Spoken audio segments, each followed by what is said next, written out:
My wife said she was going to sell me, and I thought she was joking until Prime Sales Day, when she actually put me up for sale online. The description goes like this. This is my husband, a good-for-nothing freeloader without any income. If you're interested in a spineless bum, feel free to place an order. The services are at the buyer's discretion. $200 a day. $50,000 buys out his entire future. Whoever buys the rest of his life will have him exclusively, and I'll divorce him on the spot. I wish you all the happiness in the world. She posted this to mock and humiliate me, but she never imagined that someone, a rich woman, would actually buy my future. Dexter, I'm selling you. My wife, Samantha Yates, smirked as she handed me her phone to show me the post. My face darkened as I read it.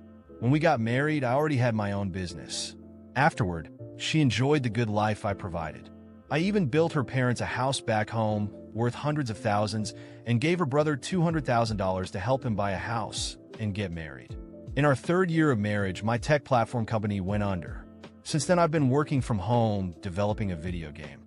But in her eyes, that makes me a lazy bum who just plays games all day, never earning a dime. Samantha, isn't this going a little too far mocking me like this? I said, my voice cold. When things were good, I never hesitated to give everything I could for you and your family. But now that I'm down, you throw this in my face too far. You've been holed up at home for 2 years doing nothing but gaming. Am I wrong to call you a waste of space? She scoffed. And don't flatter yourself. No one's going to buy you anyway. It doesn't matter if anyone does. Just putting me up there shows how little you think of me. And I've told you 100 times, I'm working on a game. When it takes off, everything will turn around. Get a grip, Dexter. You'll never turn things around. Oh, and how can you be so sure of that? She sneered. Go look in a mirror. You look like a bum. The only difference between you and a street beggar is your clothes, and you're still talking about turning things around. My time is going into developing the game. Enough. I don't have time for your excuses. She grabbed her bag and headed for the door. It's past 8 p.m. Where are you going? I asked. To work, obviously. How else do you think we'll pay the rent? She shot back icily. After my company went under, the bank took back our house. I'll pay the rent. I shouted. Instinctively, she just laughed, slamming the door behind her. After a few cigarettes, I strapped on my helmet, opened up the delivery app, and waited for an order. Soon enough, I got a delivery for crawfish, and the customer even left a $50 tip asking that I peel the crawfish when I got there. After picking up the crawfish, I made my way to the customer at the Galactic Lounge karaoke bar. About half an hour later, I found myself outside room 808. Just as I reached for the door, I saw her Samantha. Inside, a group of 7 or 8 people were laughing and singing with Samantha, sitting right in the middle next to her ex, Tyson Caldwell. They were singing Only True Love, looking like a couple. Didn't she say she was working late? Guess she's working overtime at karaoke. I could feel the heat rise on my scalp like a storm cloud had just settled over my head. Just then, a heavy-set girl opened the door. Come on in. I stepped inside. Samantha, engrossed in singing, hadn't even noticed me. Just sit over there and peel the crawfish for me. Let me know when you're done, she said, pointing to a corner. I settled in back, turned to them, and started peeling. After a few minutes, the group decided to play a game of Spin the Truth. Samantha lost and picked truth. So how often do you and your husband? You know, Rebecca? The heavy-set girl giggled, prying into her private life. Ugh, don't make me sick. Forget weekly. We haven't done a thing in over a year. Samantha scoffed, full of disdain. Ever since I lost everything, she's kept her distance from me. No way. Not even once in a year. Are you telling the truth? Someone chimed in, incredulous. I swear, if I'm lying, let me get hit by a car, she said, raising her hand like she was making an oath. Well, does your husband even function? One of them asked with a snicker. If he doesn't, I'll just not like I care. She shot back. Samantha, that sounds miserable. Someone sighed. It's absolute hell. You guys don't know how disgusting he is. Lazing around all day on video games, living off me. Every minute I'm home with that deadbeat is torture. She sneered. Oh, Samantha, you deserve better, Tyson said, pulling her into a comforting hug. If it weren't for your mom opposing us back then, I wouldn't have married that loser out of spite. Samantha sniffled, clinging to him with tears streaming down her face. Samantha, I let you down. Don't cry. It hurts me even more to see you like this, he said softly, brushing her tears away. Come on, a few tears aren't enough. How about a kiss to really make it better? Yeah, kiss to rekindle those old flames. The others cheered. I stole a glance at them, and fury burned in every cell of my body. They stared deeply into each other's eyes, Samantha shyly biting her lip before closing her eyes and tilting her head up. What's wrong with you? Why would you just start hitting people? Samantha snapped at me, her tone icy. What's wrong with me? I shook with rage, clenching my jaw. My head is practically drowning in storm clouds, and I'm just supposed to sit back and take it? Tell me where you see any infidelity here, Samantha said, deflecting. Oh, please. You were about to kiss him, and you're still denying it. So what if we kiss? Are you going to lose some imaginary pride over it? If I'm shameless, who's to blame? You?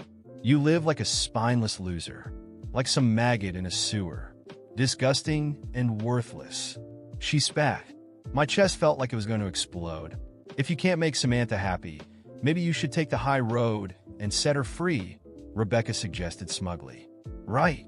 Know your place. Samantha was the campus queen in college. And just look at her. Still gorgeous. Look at you now, a lowly delivery guy.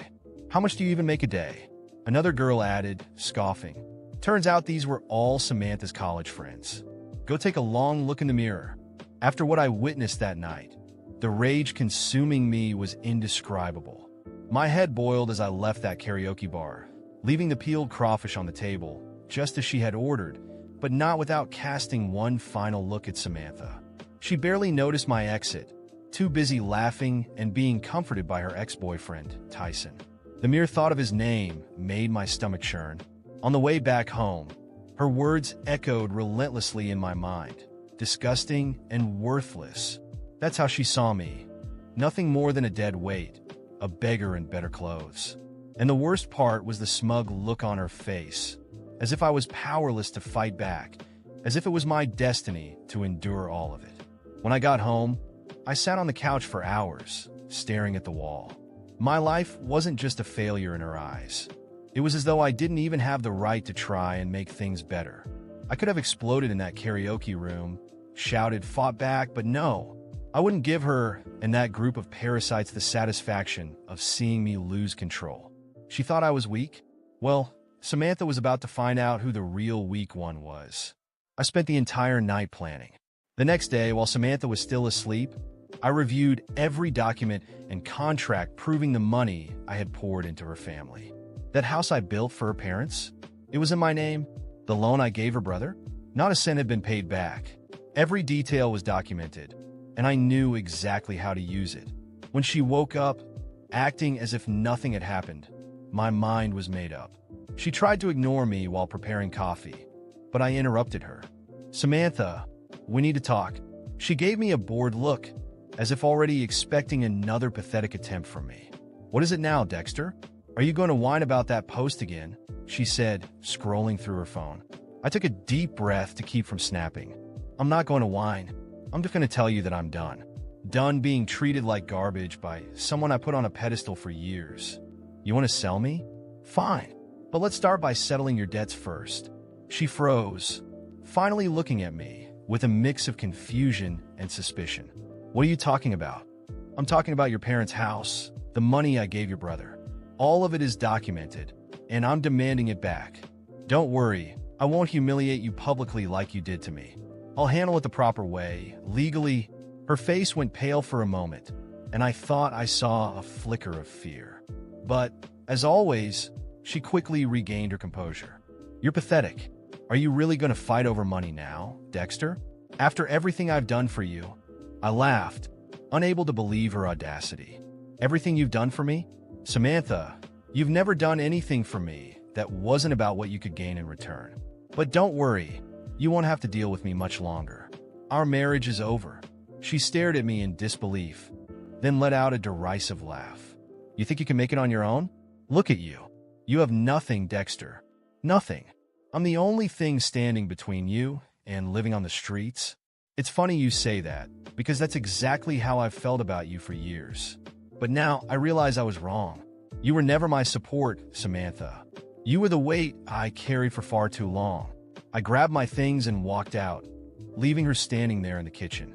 My first step was to find a lawyer. I explained everything: the money, the house, the investments I'd made in her family. He assured me I had a strong case and got to work immediately. At the same time, I poured myself into my project. If Samantha thought my game was a joke, she was about to choke on every word she'd ever said. 3 months later, I received news that the case was progressing well. Her parents' house was about to be auctioned off to repay me, and her brother would either have to pay back the loan or face legal consequences. During this time, I worked relentlessly on my game, putting in sleepless nights and investing every ounce of effort into it. And then it happened. The game launched. Not only was it well received, but it became an immediate hit. Positive reviews, sales skyrocketing.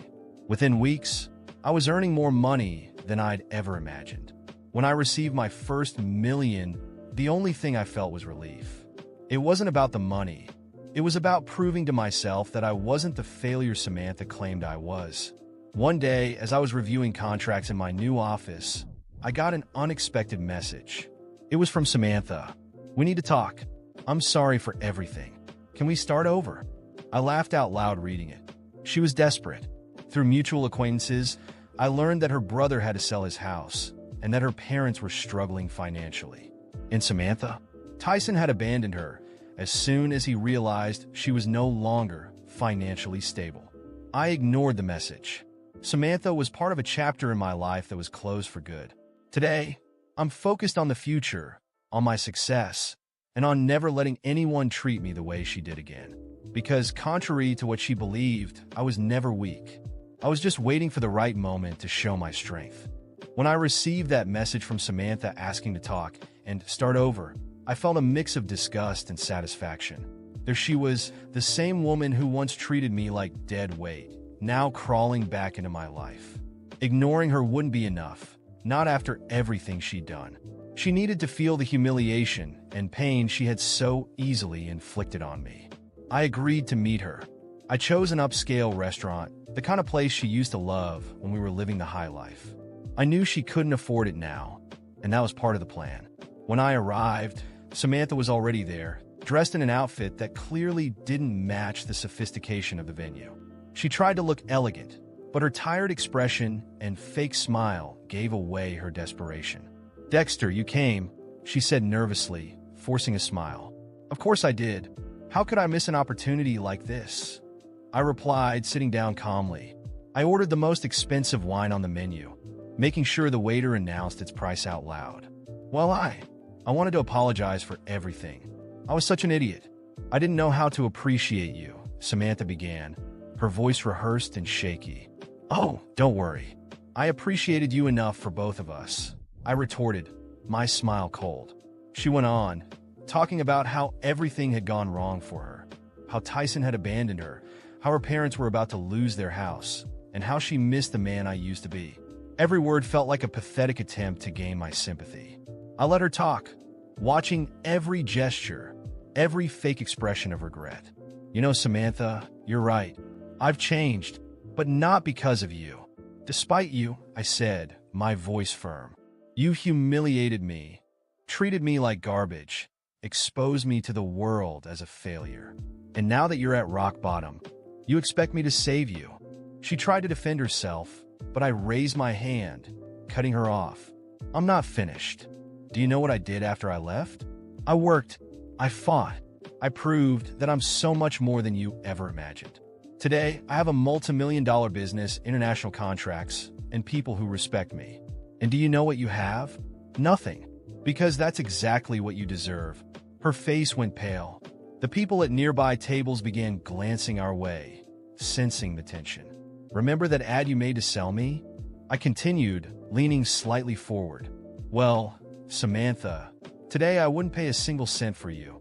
She started crying, and for the first time, I felt something like relief. I didn't need to yell or do anything more.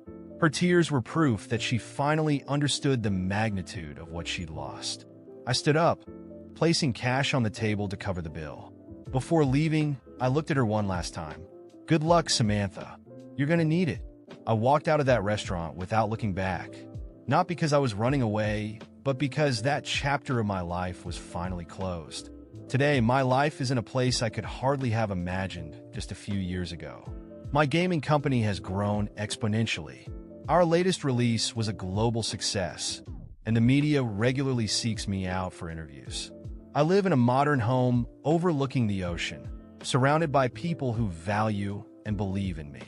I've also started investing in social projects, helping young developers break into the tech industry. It's incredibly fulfilling to know that many of them have gone on to achieve their own dreams, and I'm proud to have been part of their journey. As for Samantha, I've heard she's staying with a friend, living off their charity. Her parents lost their house, and her brother failed to repay his debts. Tyson disappeared from her life, along with all the so-called friends she once held in such high regard. I should feel pity, but I don't. Every tear, every hardship she faces is a reflection of the choices she made. My greatest revenge wasn't humiliating her in that restaurant. It was showing her and the world that the strength she never saw in me was real. Today, I am living proof that no one has the right to define us by our failures.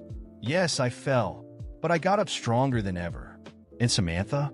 She'll remain on the ground forever.